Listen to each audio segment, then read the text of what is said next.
नमस्कार दोस्तों, विभिन्न परीक्षाओं में लगा शिवमूर्ति निबंध का आज हम वाचन करेंगे, जिसका रचना प्रताप नारायण मिश्र द्वारा हुआ है। आइए पहले हम प्रताप नारायण मिश्र जी के बारे में थोड़ी बहुत जानकारी हासिल करते हैं। आप सबको पता है, इनका जन्म 24 सितंबर 1856 ईस्वी, जन्मभूमि उन्नाव उत्तर प्रदेश। संपादन इन्होंने ब्राह्मण पत्रिका 1883 ईस्वी का संपादन किया, जिसमें उनके तीखे और व्यंग विनोद की वृत्ति थी, जिनका उल्लेख स्वयं रामचंद्र शुक्ल जी ने अपने इतिहास ग्रंथ में किया है। इनकी भाषा में व्यंग्यपूर्ण वक्रता की मात्रा अधिक है।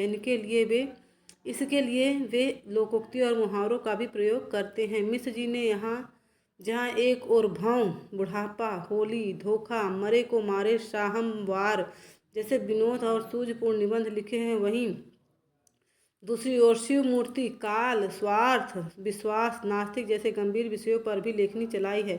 प्रताप नारायण मिश्र के निबंधों में नव निर्माण, भारतीयता, जागरण, संस्कृति, आस्तिकता, प्रतीकीकरण, सौमनस्य और बंधुता आदि विषय उभर कर आते हैं। भारतेंदु जैसी रचना शैली, विषय वस्तु और भाषागत विशेषताओं के कारण ही प्रताप नारायण मिश्र को प्रतिभारतेंदु अर्थात द्वितीय चंद्र आदि कहा जाने लगा था। मिश्र जी द्वारा लिखे हुए निबंधों में विषय की पर्याप्त विविधता है। देश प्रेम, समाज सुधार एवं साधारण मनोरंजन आदि उनके निबंधों के मुख्य विषय थे। उन्होंने ब्राह्मण नामक मासिक पत्र में हर प्रकार के विषयों पर निबंध लिखे थे। आचार्य रामचंद्र शुक्ल ने बालकृष्ण भट्ट के साथ प्रताप नारायण मिश्र को भी महत्व देते हुए अपने हिंदी साहित्य के इतिहास में लिखा है। पंडित प्रताप नारायण मिश्र और पंडित बालकृष्ण भट्ट ने हिंदी गद्य साहित्य में वही काम किया जो अंग्रेजी गद्य साहित्य में एडिसन और स्टील ने किया। देखिए यहाँ पे प्रताप नारायण मिश्र को एडिसन और बालकृष्ण भट्ट जी को स्टील कहा है आचार्य शुक्ल जी ने।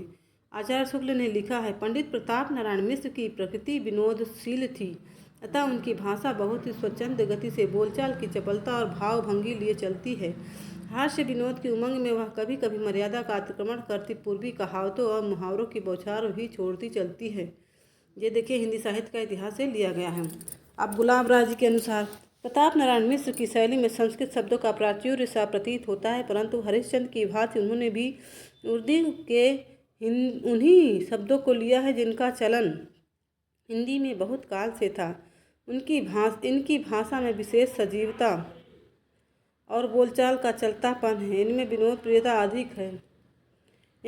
इसी विनोद प्रियता के कारण ये पूर्वीपन की परवाह न करके वैश्वारिक की ग्रामीण कहावतों और शब्दों का भी प्रयोग निसंकोच करते थे।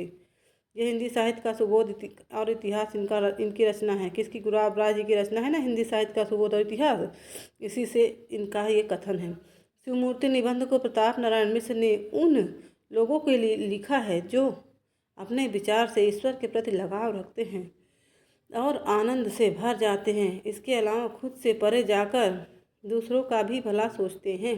इस निबंध में प्रतीकों के माध्यम से बड़े सरल और सहज ढंग से इस बात को रेखांकित किया गया है कि भारत का शिक्षित वर्ग भारतीयता, भारतीय संस्कृति और भारतीय प्रतीकों के प्रति कितना उदासीन है।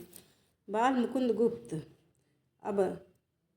अब इसके बाद हम लोग बाल मुकुंद जी के शिव शंभू के चिट्ठे नामक को पढ़ेंगे। तो चलिए शिव शंभू के चिट्ठे को पढ़ते हैं। बाल मुकुंद गुप्त, जन्म सन 1865, ग्राम गुड़ियानी, जिला रोहतक, हरियाणा।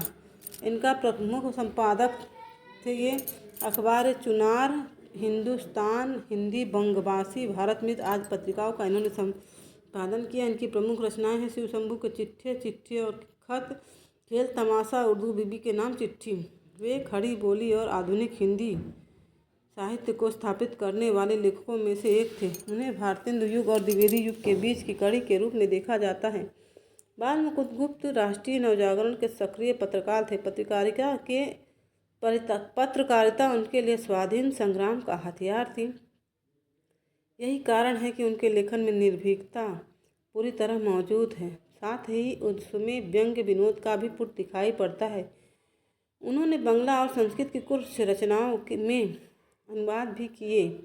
वे शब्दों के अद्भुत पारखी थे। अनिस्थिरता शब्द की शुद्धता को लेकर उन्होंने महावीर प्रसाद द्विवेदी से एक लंबी बहस की। इस तरह के अन्य अनेक शब्दों पर उन्होंने बहस चलाई। अब इनके बारे में गुलाब राय जी के मत। यह प्रवाहमयी भाषा लिखने वाले उत्तम निबंधकार थे। शिवदान जी ने कहा है, गद्य शैली के निर्माताओं में गुप्त जी उत्तम हैं। आचार्य शुक्ल जी ने कहा है, गुप्त जी की भाषा बड़ी चलती, सजीव और विनोदपूर्ण होती थी। किसी प्रकार का विषय हो, गुप्त जी की लेखनी उस पर विनोद का रंग चढ़ा देती थी। अब आइए शिवशंभू के चिट्ठे के बारे में थोड़ी जानकारी हासिल करते हैं कि सभी चिट्ठे और खत 1903 से लेकर 1907 के बीच लिखे गए हैं और भारत मित्र में प्रकाशित हुए, जिनका संपादन स्वयं मुकुंद जी कर रहे थे, गुप्त जी।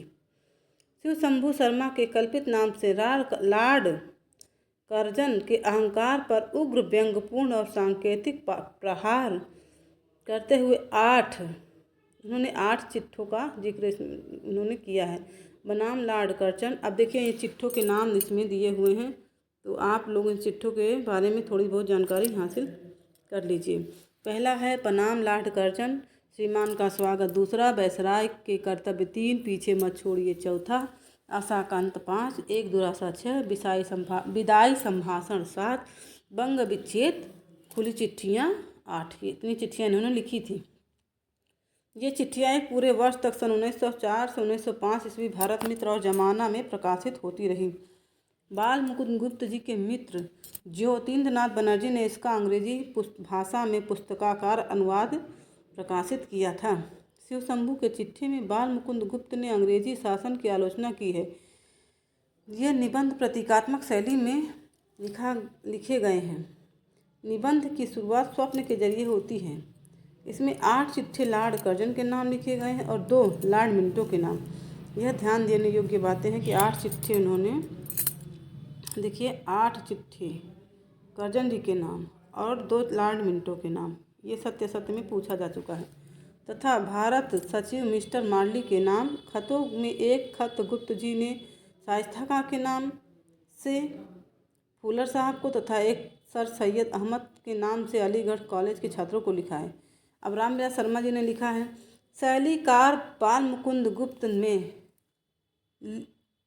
में लिखा है। वे बाल मुकुंद गुप्त के शब्दों में अनुपम पारखी थे। हिंदी के साधारण शब्द उनके वाक्यों में नई अभिव्यंजना शक्ति से दीप्त होते थे।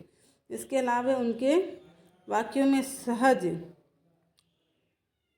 वाक्यपन रहता है। उनका उपमान ढूंढने में उन्हें श्रम नहीं करना पड़ता। व्यंग्यपूर्ण गद्य में उनके उपमान विरोधी पक्ष को परम हास्यास्पद बना देते हैं। मूल शब्द के साथ ही विभक्तियों के प्रयोग की पुरातन पद्धति को अपनाया गया। गुप्त जी ने साधारण बोलचाल की भाषा अपनाई, जिसमें हिंदी उर्दू के शब्दों का एक साथ निराग्रहण भाव से प्रयोग किया गया है। इस भाषा में खुलापन और लचक थी। उसमें संस्कृतनिष्ठ हिंदी और अरबी शब्दों से भरी उर्दू दोनों से बचने की कोशिश रही है। इस प्रकार हमारा शिवशंभू के चिट्ठे का भी समीक्षा समाप्त हुआ। आपको यह निबंध की श्रृंखला कैसी लगी, कृपया अपने विचार अवश्य हमें दें। राधे राधे दोस्तों।